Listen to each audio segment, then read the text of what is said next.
Unified emergency responses in proof of work blockchains is not centralization. It has been pointed out before that because Bitcoin, BTC, and Ethereum Classic, ETC, have had coordinated emergency responses to bugs and attacks in the past, that this proves that they are centralized systems. These arguments are not true. In this post, we will explain what is a unified emergency response. We will list some occasions in which there have been unified emergency responses both in BTC and ETC, which may be wrongly interpreted as centralization, and we will explain how these systems work at scale. What is a unified emergency response? If people are using their cell phones and it is discovered that there is a general bug in the system, all users will soon receive a notification to upgrade their devices. As everyone goes accepting the terms and conditions and initiating the upgrades, it will take a few minutes in each phone until the download of the software patch is completed. Then all phones will ask users to restart them and everything will be fixed in a matter of a few hours. The above is a typical emergency response for fixing bugs in software systems.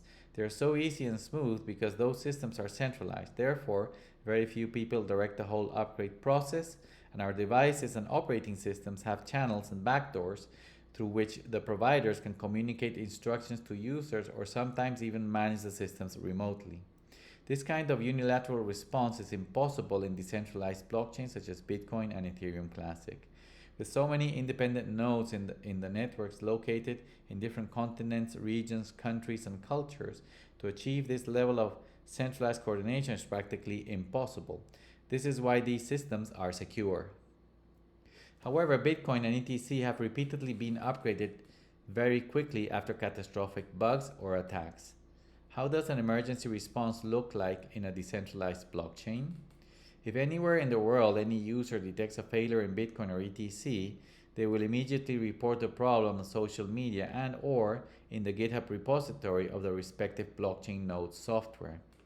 When the above happens, very quickly all economic nodes, meaning node operators with businesses dependent on running these nodes, will immediately raise the alert in their organizations, which may include exchanges, mining pools, mining companies, dApps, blockchain explorers, node services, etc.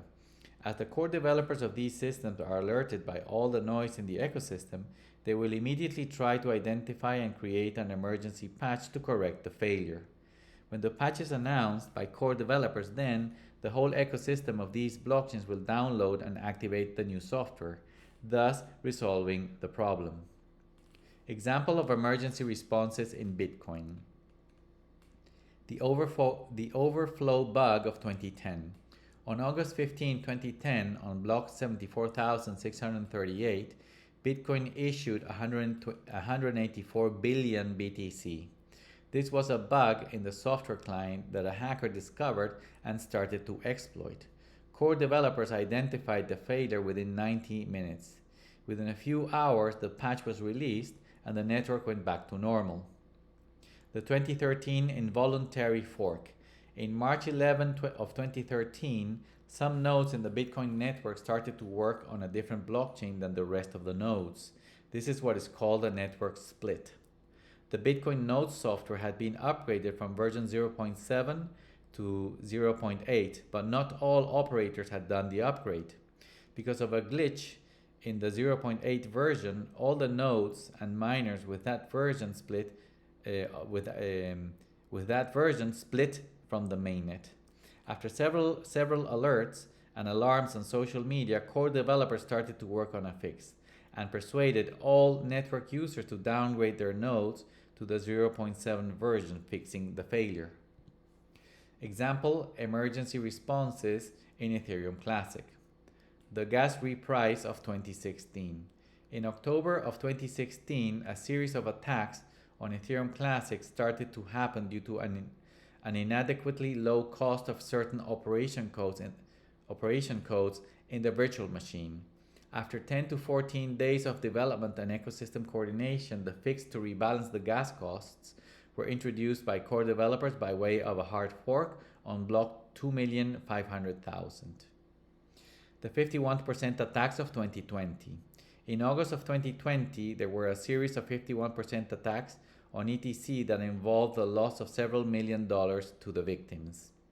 The fix to solve this problem was not a change in the rules of the protocol, but the addition of a feature called Modified Exponential Subjective Scoring, or MES, to the software clients of ETC that would reject alternative attacking blockchains. This feature was released in mid-October of 2020, and the majority of node operators have used it. Normal operation versus failure of a blockchain. As seen in the previous examples, both Bitcoin and ETC are supposed to be decentralized. But each time there has been a failure, emergency responses have been coordinated swiftly, similar to centralized systems. Does this mean that BTC and ETC are really centralized? The answer is no.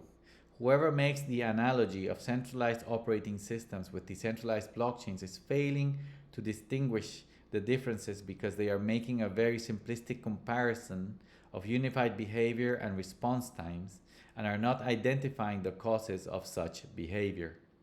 When a blockchain is operating normally, there is no coordination whatsoever between the globally diverse sets of node operators, miners, and users in systems as Bitcoin and ETC. To convince all these participants to changes that are not desired, are controversial, or even lack interest is practically impossible. However, when there are failures in the systems, then these same participants not only react quickly and positively to changes, but they may be on alert 24 hours a day to anxiously implement them swiftly. Incentives for emergency responses.